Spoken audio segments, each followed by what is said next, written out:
Boa tarde a todos. Essa é a terceira live do Einstein Connection, que é uma proposta do programa da pós-graduação do Einstein, stricto sensu, de internacionalização do seu programa. Meu nome é Alexandre Marra, eu sou docente permanente do programa de pós-graduação, stricto sensu, em Ciências da Saúde do Einstein, e vinculado à Universidade de Iowa.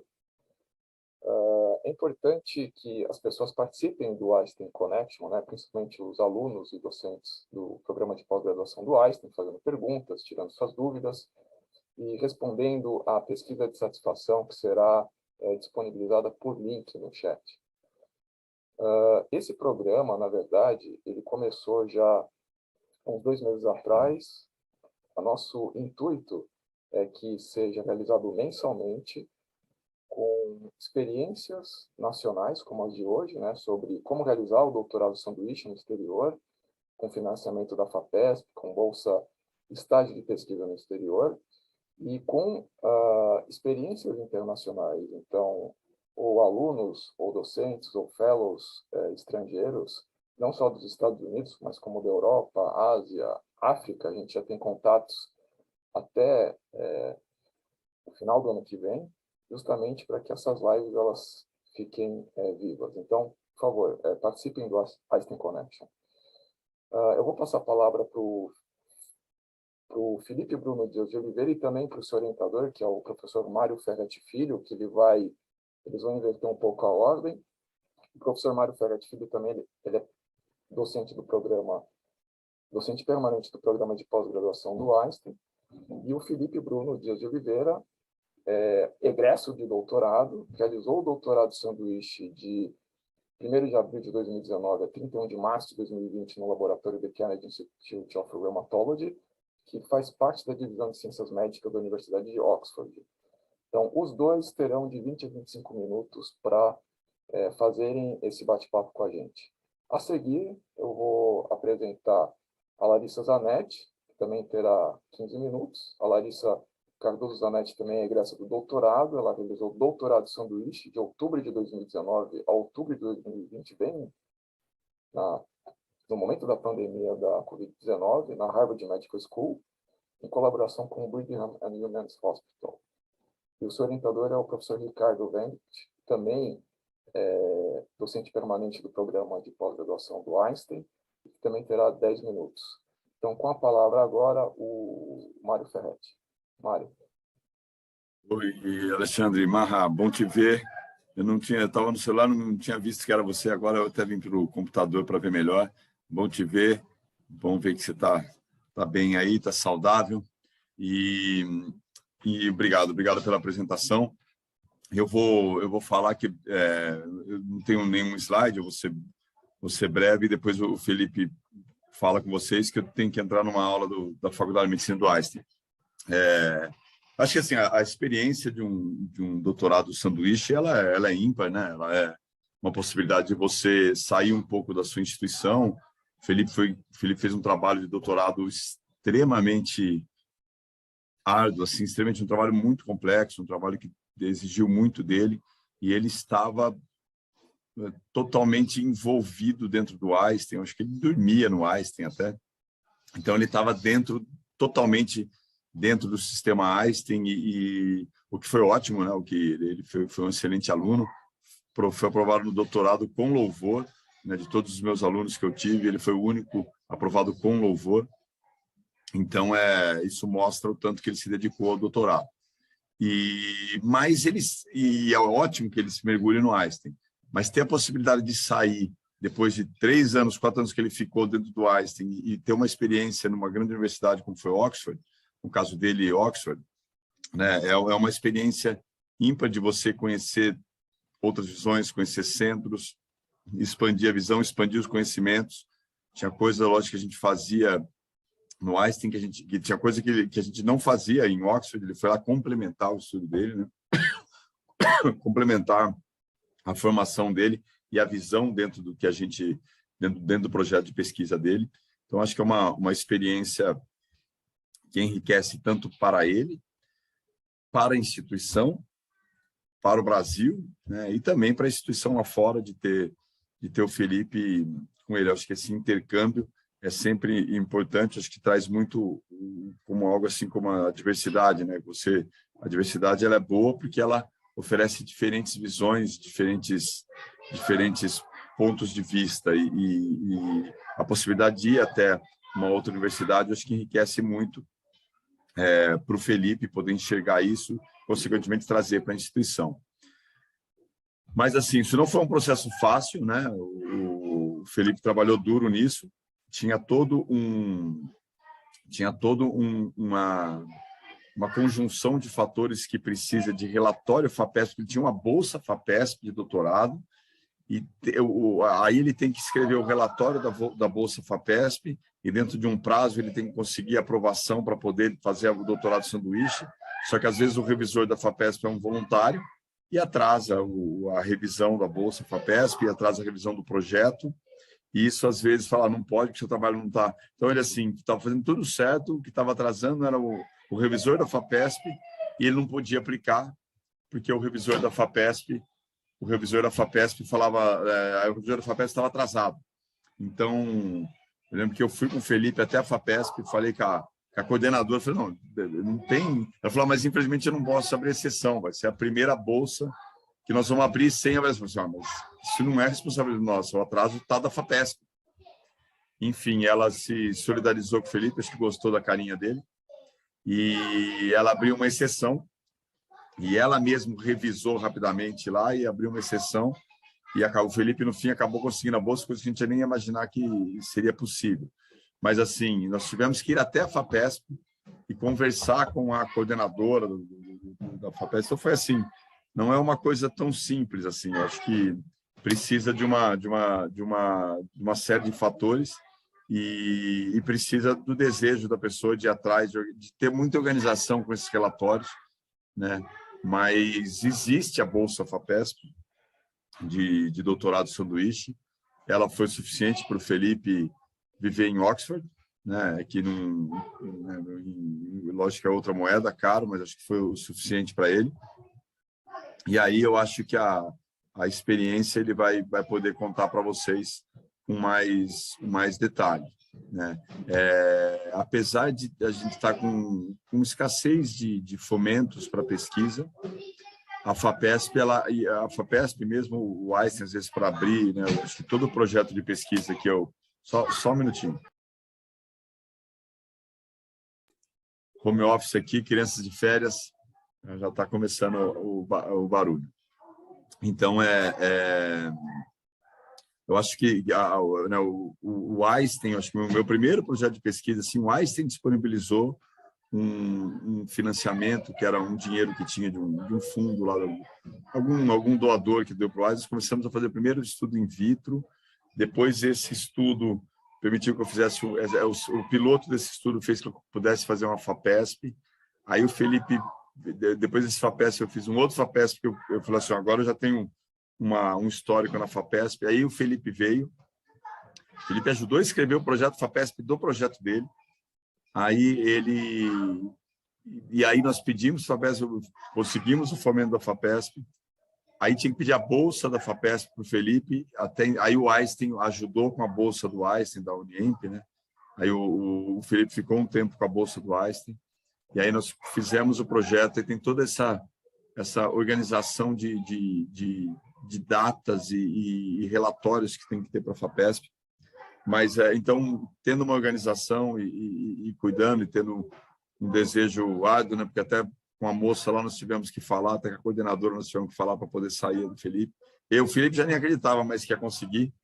E eu falei, não, vamos desistir, vamos lá. E aí ele falou, pô, é verdade, conseguimos. Então, eu acho que é uma série de fatores, mas a organização ajuda bem para isso, né? Ser bem organizado com o tempo, com as entregas, né? E aí foi isso. Eu acho que eu vou deixar o Felipe contar da experiência dele, que foi eu acho que foi com certeza muito gratificante para ele. Gente, Marra, era isso que eu tinha para falar. Muito obrigado aí para vocês.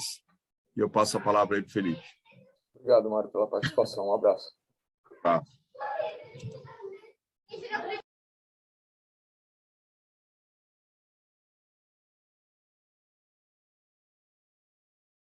Acho que o Felipe pode ficar à vontade, pode fazer a sua apresentação. Então, eu vou compartilhar aqui a...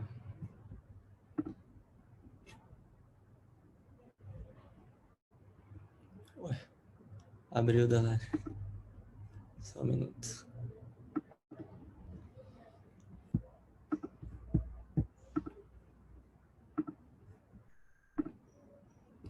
Agora sim.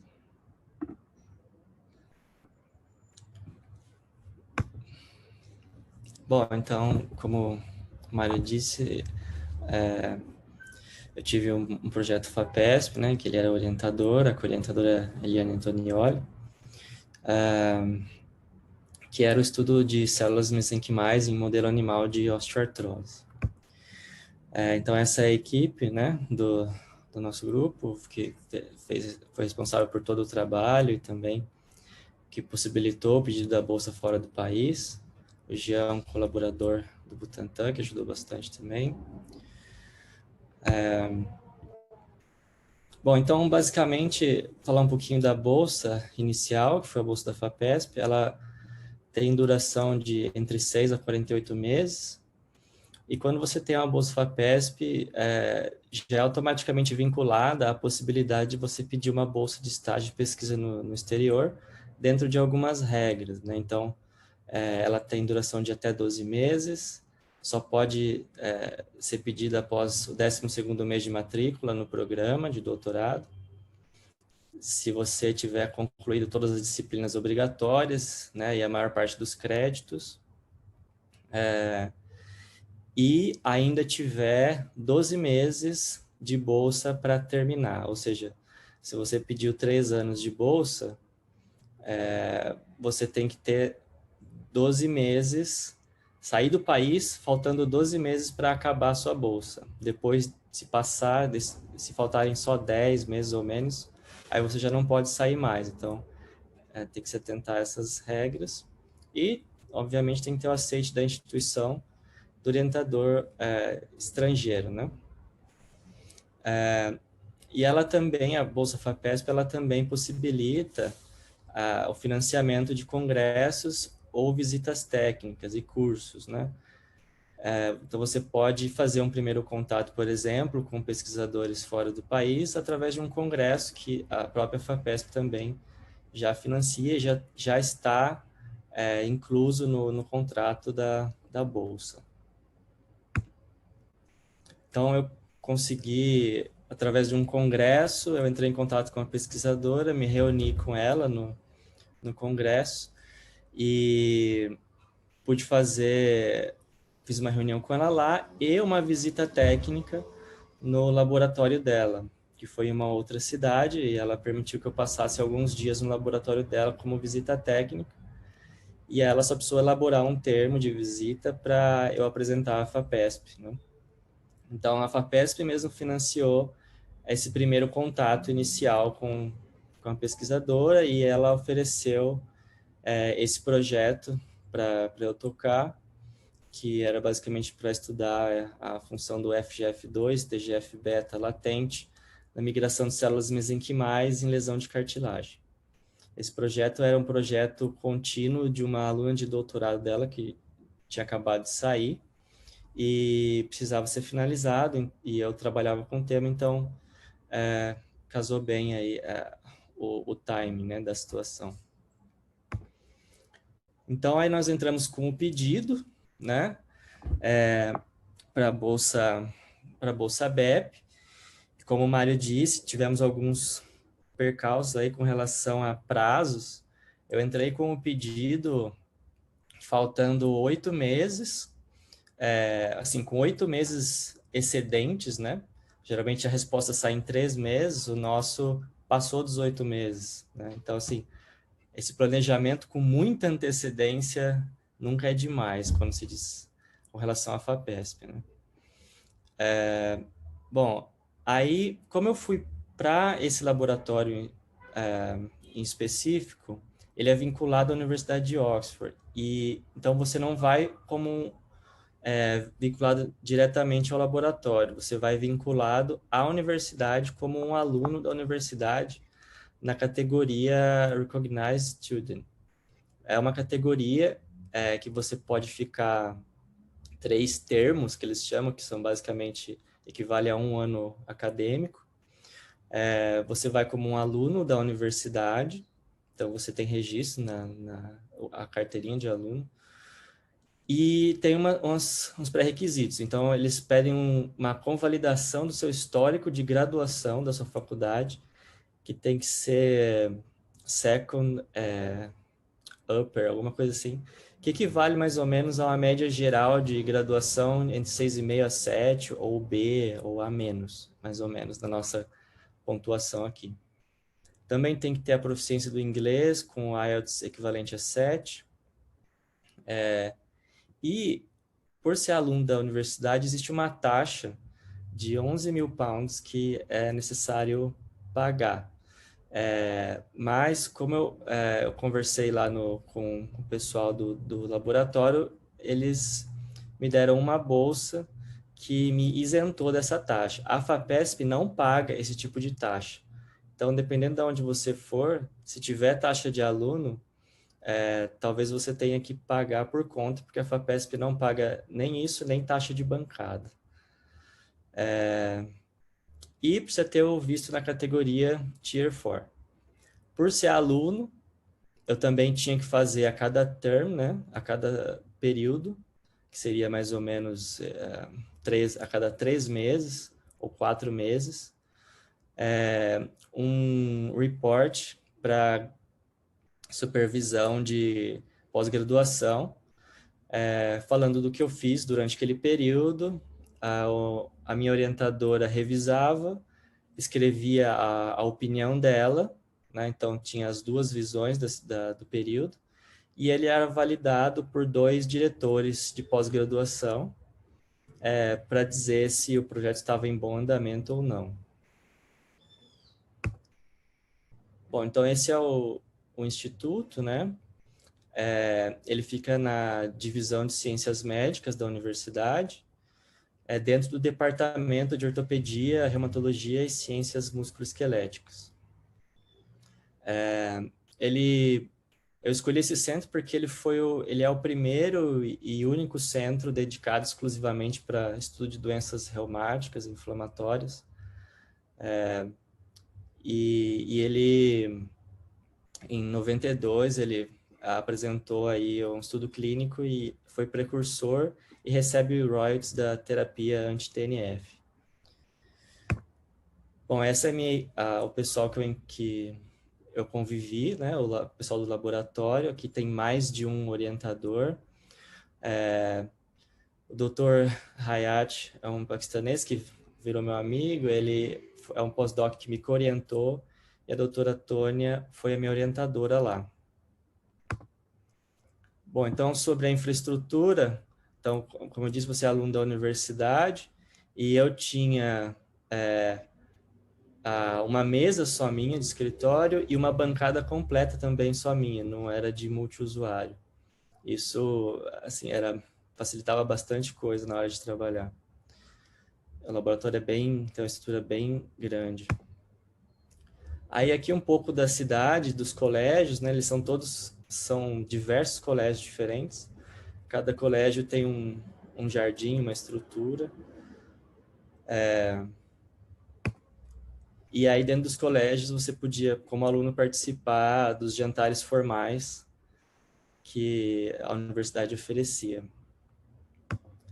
E também dentro das universidades, dentro dos colégios, você tinha os pubs para visitar ou comer fish and chips, né? Da parte de se divertir um pouco também.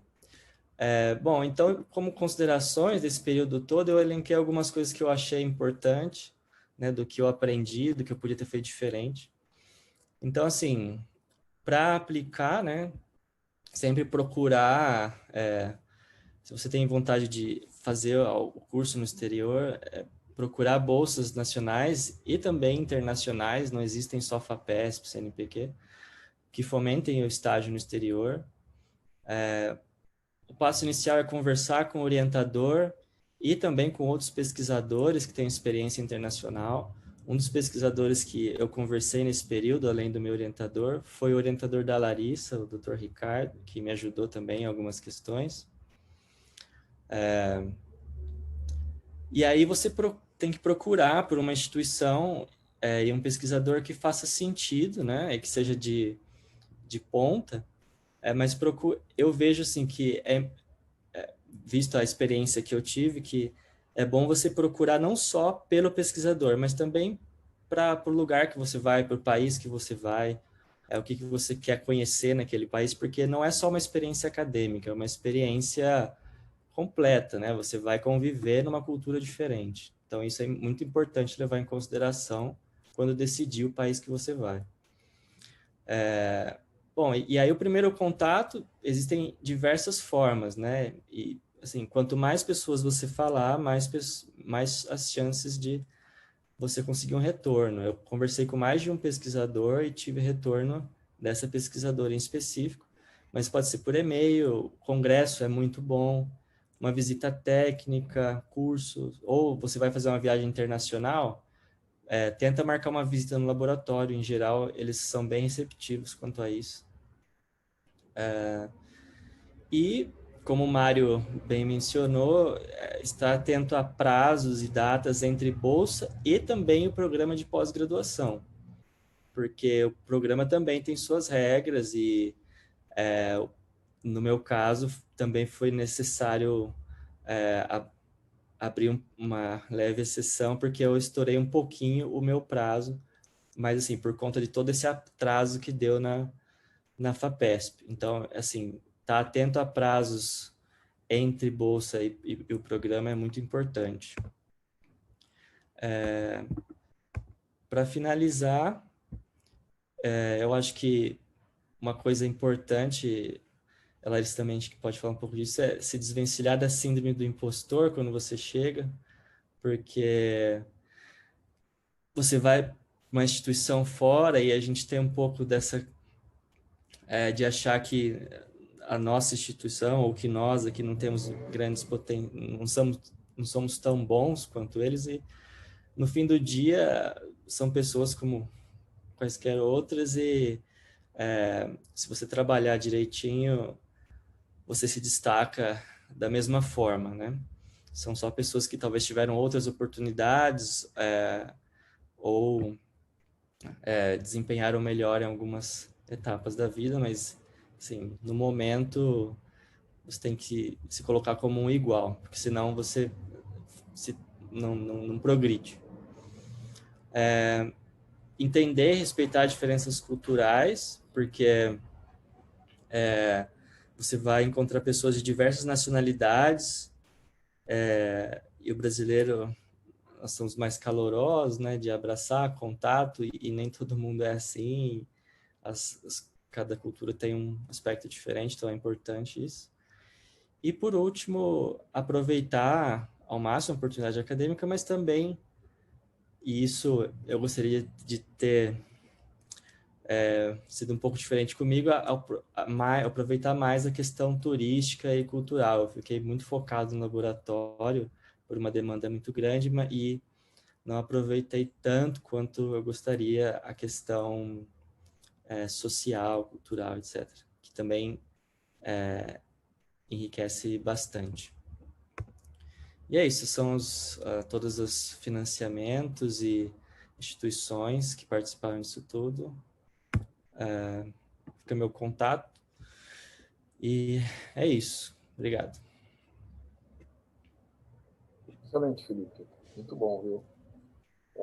Como a gente ainda está com tempo, eu vou perguntar se alguém tem alguma pergunta a fazer, ou vai formulando no chat e a gente apresenta no final, ou eu leio, ou essa pessoa, se quiser, se pronuncie.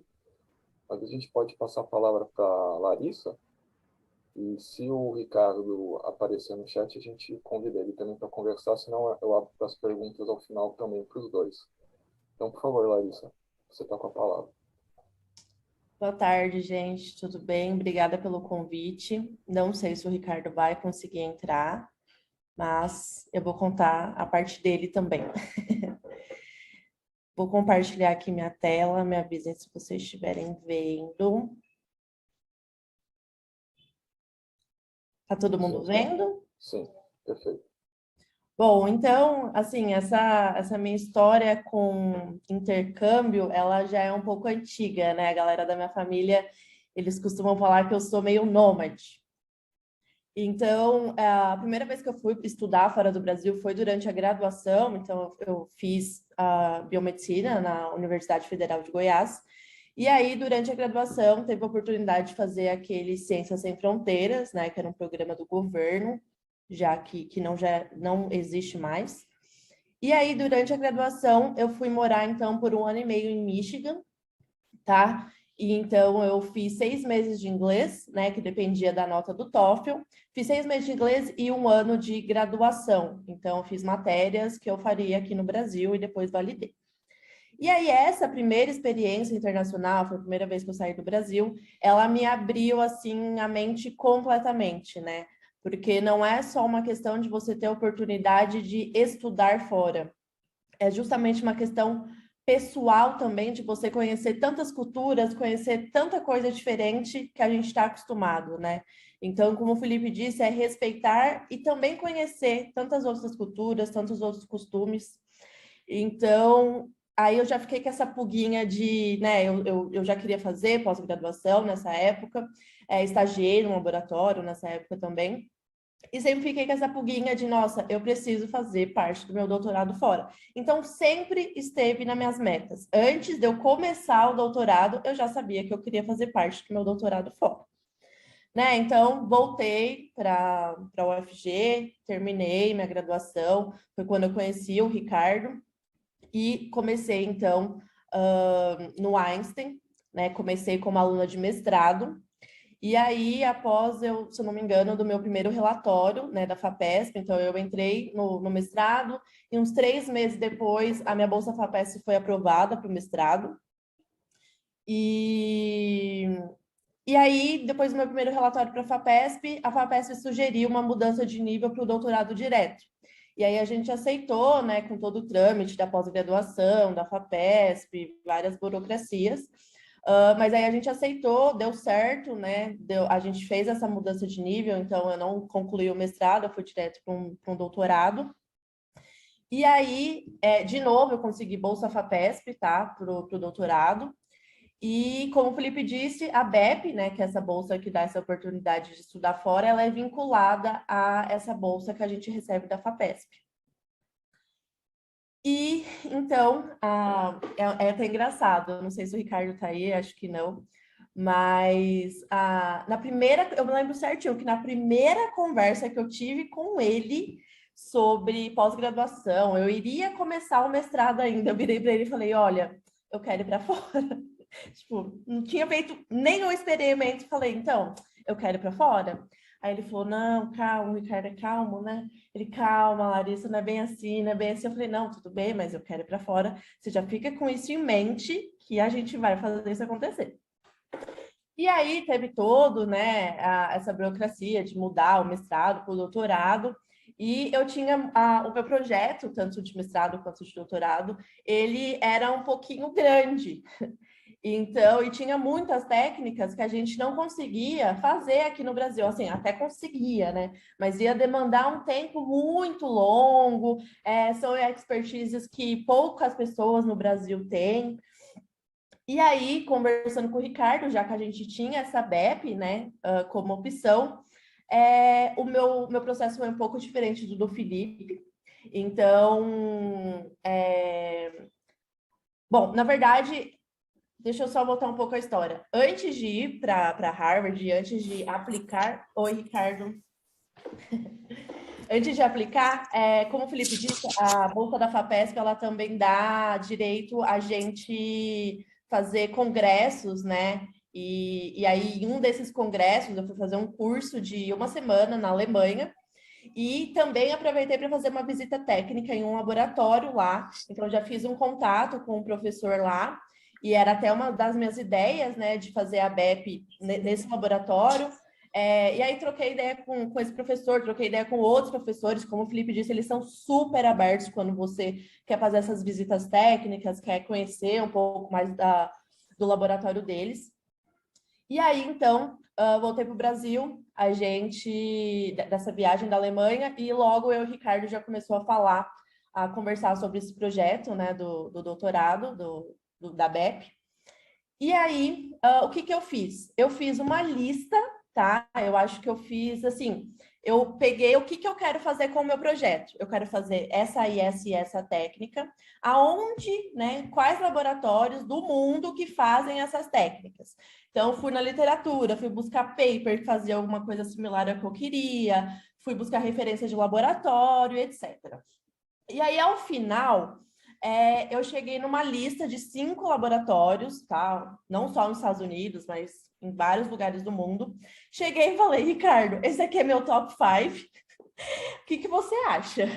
E aí mandei algumas publicações do laboratório e tal. Aí a gente conversou, viu algumas publicações, viu as linhas de pesquisa. E a primeira opção era Harvard, né? Que era o laboratório que eu acabei indo. Eu dei muita sorte, porque primeiro eu ia mandar, né, em sequência, do 1 ao 5, se alguém me respondesse, ótimo. E aí enviei, então, o primeiro e-mail. Eu até abri aqui, depois eu vou compartilhar, que eu achei o e-mail que eu enviei para o professor. Que uma dúvida que muita gente me pergunta é, quero entrar em contato com um professor lá fora, o que eu mando? E assim, gente, a chance de não responder é bem alta, tá? Eu já mandei vários e-mails para vários professores, não pedindo para ir fazer, né, BEP, nada, mas assim, é normal eles não responderem, tá? Não fica chateado, não é nada pessoal. Mas quanto mais objetivo e mais completo for o seu e-mail, maior a chance da pessoa te responder. Então, desse top 5 da minha lista, o Ricardo falou, a gente concordou de eu começar a mandar lá para minha primeira opção. E enviei um e-mail, então, para o Richard, né, que foi o meu orientador lá. O Ricardo não o conhecia, eu não o conhecia, a gente não tinha nenhum tipo de vínculo. É um laboratório completamente focado em edição genômica, tá? A gente nunca colaborou, nunca tinha se visto antes. E ele foi super solícito, tá? Com esse e-mail. Eu vou mostrar para vocês o que vocês colocam no e-mail para fazer esse primeiro contato. E aí, então, em outubro de 2019, eu fui fazer a minha BEP. Minha vida sempre foi na aventura, que eu qualifiquei numa semana, na outra eu já estava indo para a BEP. Assim, eu gosto de viver perigosamente. E aí eu trouxe algumas fotos aqui, né, para mostrar um pouco da minha experiência lá. Então, primeiramente, essa foto aqui, 1h da manhã, o meu colega de laboratório dormindo na bancada, eu cheia de olheira, para falar que, assim, nem tudo são flores, né, gente? A gente sempre tem essa ideia de querer ir para fora, de querer conhecer, mas, assim, não é fácil. E não é fácil para eles, não é fácil para a gente, mas eu acho que para a gente, como o Felipe pontuou, essa síndrome do impostor, ela atrapalha muito a gente nesse processo. E assim, foi um ano de trabalho árduo. Não tinha final de semana, não teve pandemia, teve só um período de break, né, que a gente ficou lá. E aí o professor já começou a desenvolver um novo projeto voltado para a Covid. Então, assim, lá eles vivem para isso. Então, foi um ano que eu trabalhei muito, eu aprendi muito, mas sofri bastante também. Aqui está a galera do meu laboratório, e esse aqui é o professor, né, o Richard Sherwood. E o mais interessante é que, de americano, só tinha 2 pessoas no meu laboratório. Então, tinha uma pessoa da Coreia, tinha uma pessoa, eu não lembro o país que ela é, mas é algum país da Europa. A Benela da Tailândia, esse aqui era da Turquia. Então, foi muito legal que, além de você ter essa troca, né, de conhecimento científico, você também tinha essa troca cultural. Então, foi, assim, muito legal conhecer essas pessoas lá. A gente cresce muito como pessoa.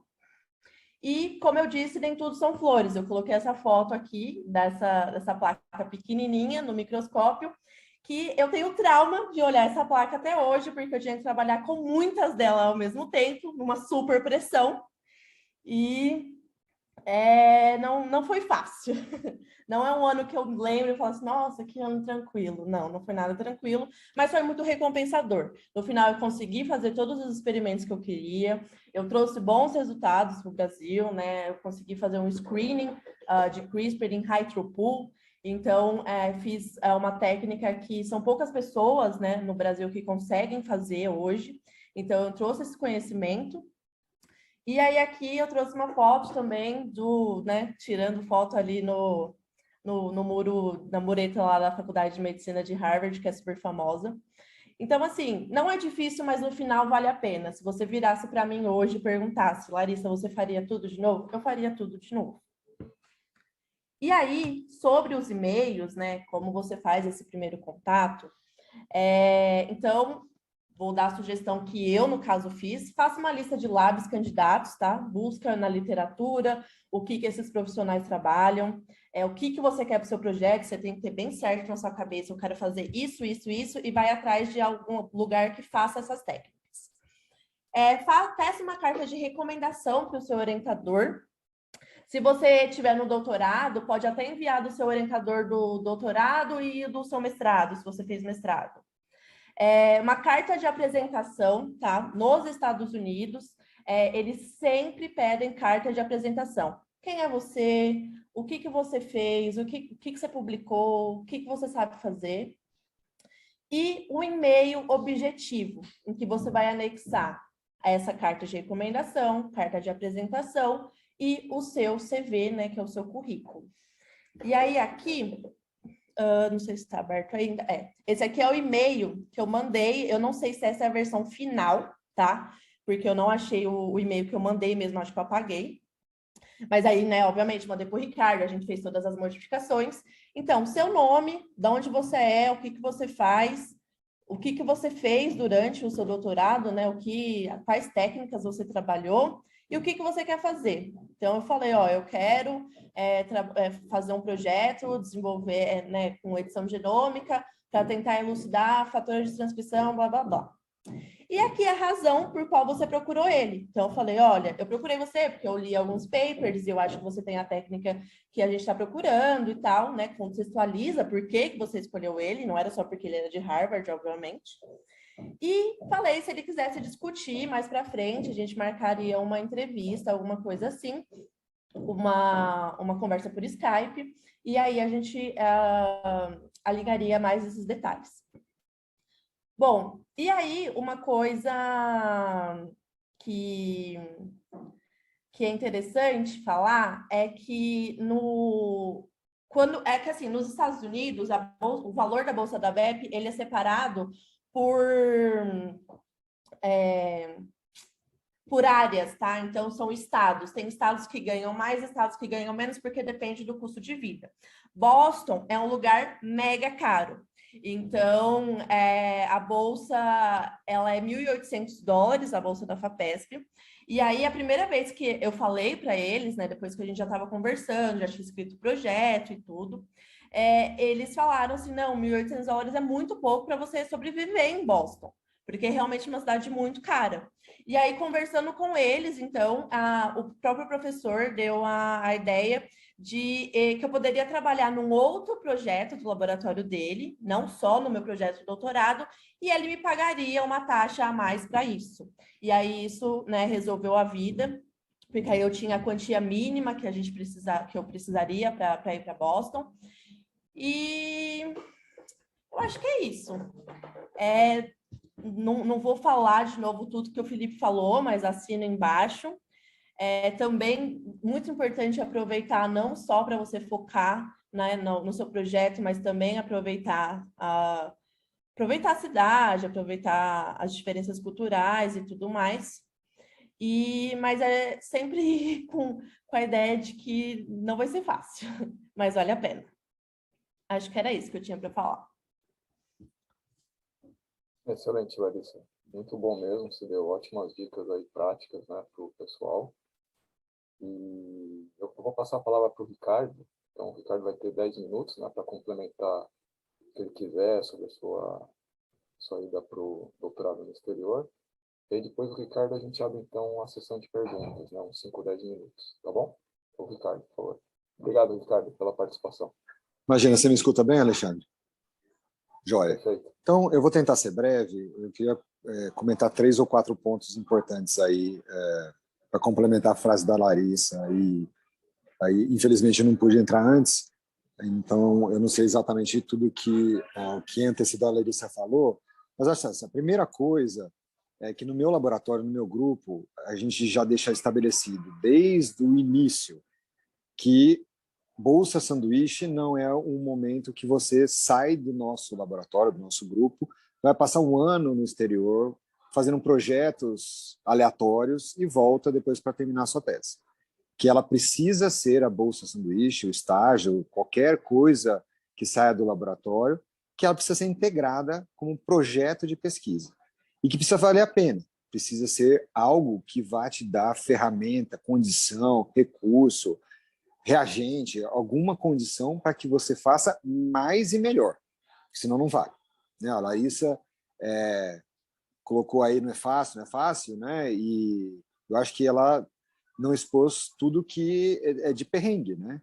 Eu lembro da gente conversando algumas vezes da Larissa pensando em voltar e vir embora antes do final do período, porque não é simples estar num lugar onde a realidade é completamente diferente, a cultura é completamente diferente, a língua é diferente e você cansa muito mais só de falar a língua que não é sua nativa. Então, para o sanduíche valer a pena, ele precisa ser num lugar melhor do que você já tem, que te dê capacidade de fazer coisas legais e que seja amarrado com a sua tese, para que você leve o seu projeto e possa realizar partes daquele seu projeto lá. Então, foi isso com a Larissa, foi isso com a Rafaela, né? E eu acho que isso é importante, até para vocês convencerem os seus próprios orientadores que vale a pena ele parar o seu projeto por um ano e te mandar para o exterior. Precisa ter uma vantagem para o grupo. E a vantagem, no caso da Larissa para o nosso grupo, foi de estabelecer uma colaboração internacional, que vai resultar em paper, mas foi trazer a técnica de CRISPR screening para o nosso laboratório. Então, ela terminou o doutorado, mas a Ariane está continuando os resultados, os experimentos da Larissa, e isso vai ficar como legado. Isso é super importante. Esse que fato faz com que o laboratório, o grupo e a própria pessoa cresçam muito.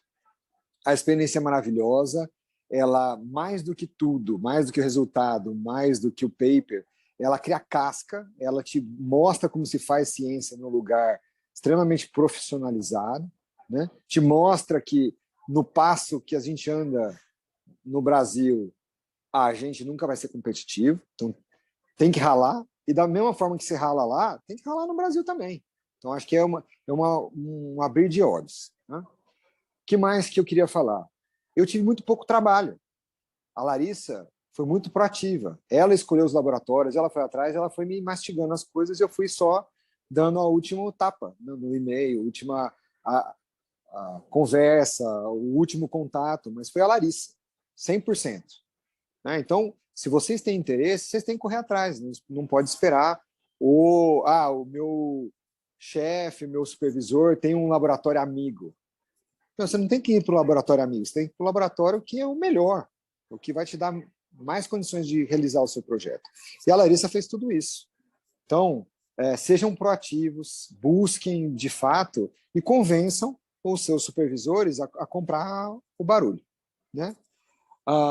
E, por fim, eu acho que é importante como se aproximar. A Larissa já falou bem dessa parte, né? Seja objetivo, seja claro no que você quer, explique sem medo, negocie desde cara.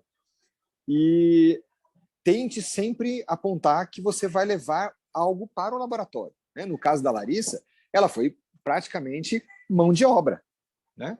Então, o cara pagou um complemento, mas a Larissa ralou muito mais do que muitas pessoas do laboratório, então ele ganhou muito com a Larissa indo para lá.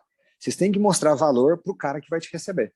Se você já tem um financiamento próprio e você chega com uma ideia que ele acha que é interessante, é muito mais fácil você conseguir do que você bater na porta e falar assim, você tem uma bolsa e um projeto para eu realizar? Você pode oferecer para qualquer pessoa. Né? Você tem que se mostrar diferente, você tem que mostrar valor. Tá? E eu acho que, por fim, né, é planejar o seu tempo, dividir o seu tempo no laboratório, dividir o seu tempo com experiências culturais, mas não esquecer o foco. O foco é ir lá e aproveitar o melhor possível o seu tempo para interagir com gente diferente, gente muito competente, gente brilhante, gente que pode abrir a cabeça e te mostrar possibilidades que você não viu ainda. Eu super recomendo para todo mundo um sanduíche ou um pós-doc no exterior, como eu fiz, né? Eu não fiz sanduíche, eu preferi fazer pós-doc, mas nestas condições, que elas de fato sejam condições que foram planejadas, que são melhores e que vão te dar a oportunidade de fazer muito mais naquele período de tempo. Acho que é isso.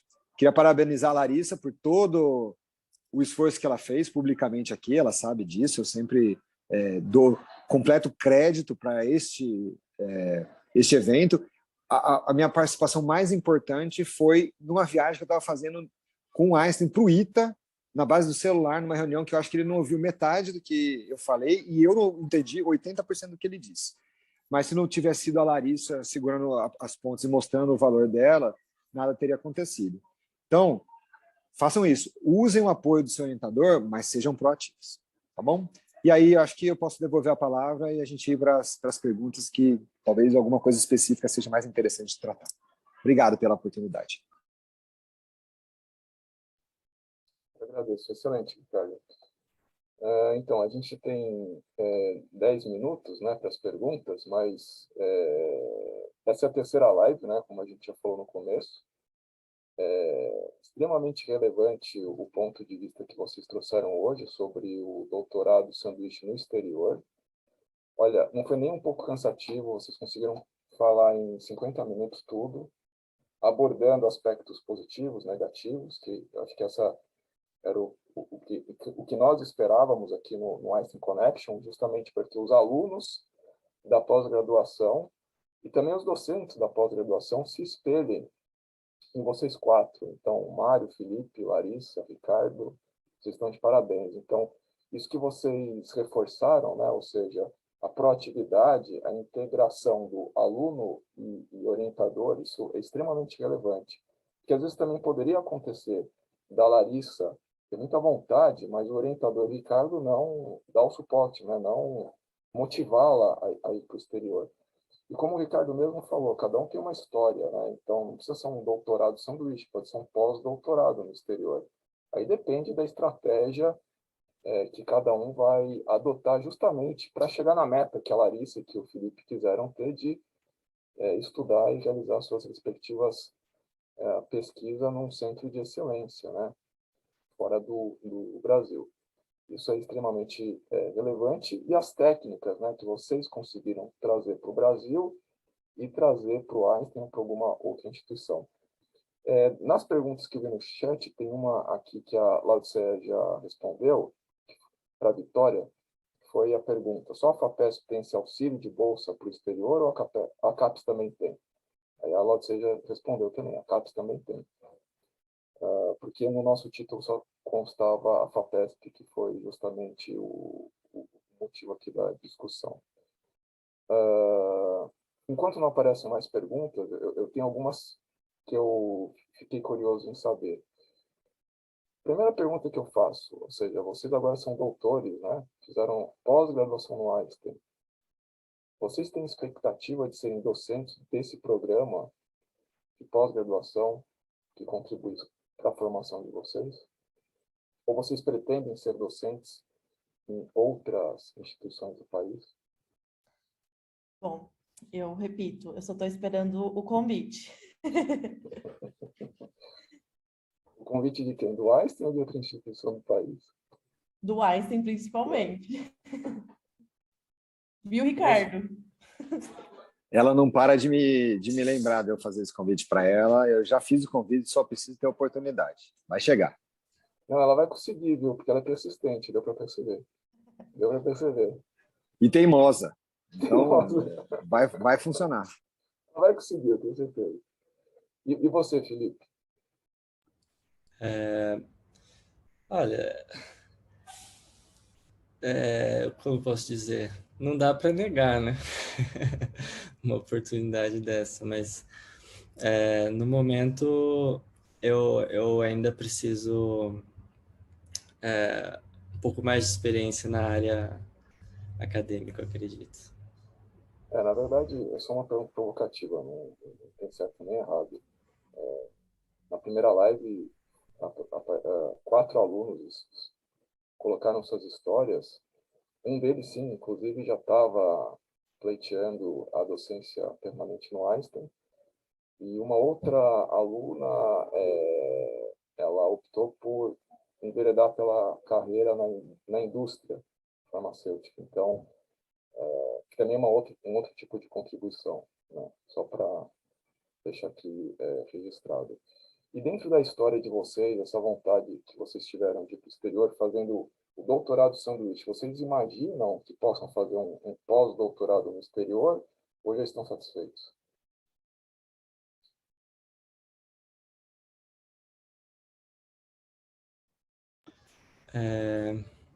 Bom, então, no momento, eu faço pós-doc no Einstein, mas quando eu voltei, eu mantive contato, ainda tenho contato com o pessoal de Oxford, e basicamente se apresentaram duas possibilidades. Uma é um projeto que eu gostaria de fazer e que é lá em Oxford mesmo, e para isso eu precisaria aplicar para um auxílio de pós-doutorado.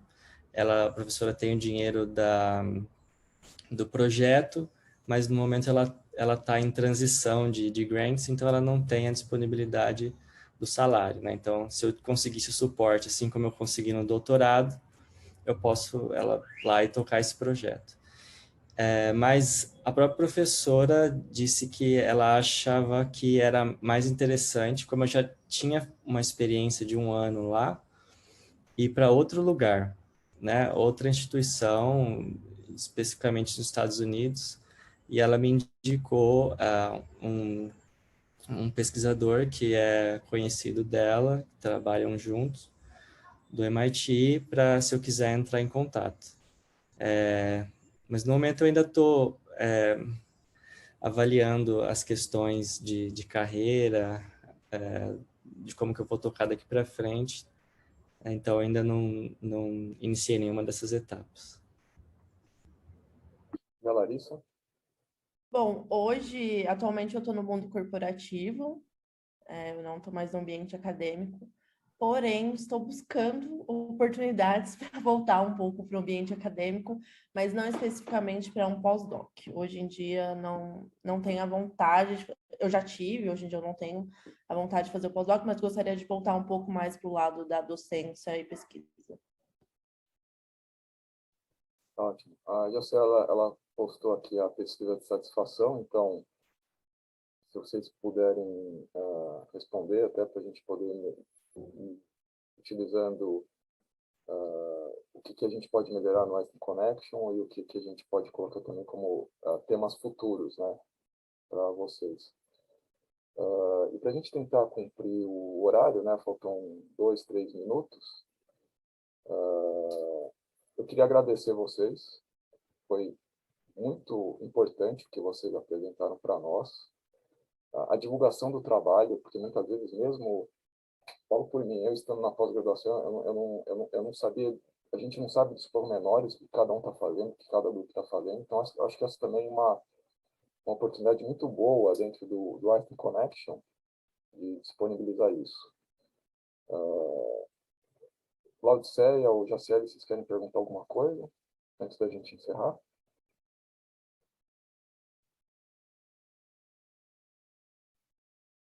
Ok. Minha última pergunta. Você falou que Larissa está no mundo corporativo. Você poderia falar o que você está fazendo e o Felipe o mesmo? Sim, hoje eu sou especialista de campo da Thermo Fisher, então eu estou na linha de biociências, dou treinamentos, cursos, algumas aulas. E eu entrei nesse emprego antes de terminar o doutorado. Então, assim que eu voltei do sanduíche, eu já tive essa oportunidade. Com toda certeza, o sanduíche ajudou nessa oportunidade. E eu queria ter esse gostinho também de como que é o ambiente corporativo. No momento eu sou pós-doc no Einstein, também no grupo do Dr. Mário. Agora nós estamos no período de basicamente escrita de artigos e publicação, então eu tenho trabalhado basicamente com isso. E nesse período também ajudei a orientar 2 alunos de iniciação científica da Faculdade de Medicina do Einstein, e ajudo em projetos de alunos de mestrado do grupo, esse tipo de atividade que nós temos feito no momento. Excelente. Então, eu queria agradecer a oportunidade de vocês todos, da participação. Leiam a matéria sobre a Larissa, está muito boa. Eu estou vendo aqui na minha outra tela do computador, enquanto vocês estão falando. E mês que vem, não. Em janeiro não teremos o Einstein Connection, mas em fevereiro virá um professor da Stanford, o Jorge Salinas, que participará juntamente com o Einstein Connection, os alunos e docentes do programa de pós-graduação do Einstein, para a gente continuar aí nessa jornada. Ainda não temos o site do Einstein Connection, mas provavelmente nas próximas semanas estaremos, a Laodiceia e a JCL vão liberar um site para que a gente consiga colocar mais informações para todos estarem conectados. E a gravação de hoje também, provavelmente na semana que vem, será disponibilizada a todos. Muito obrigado.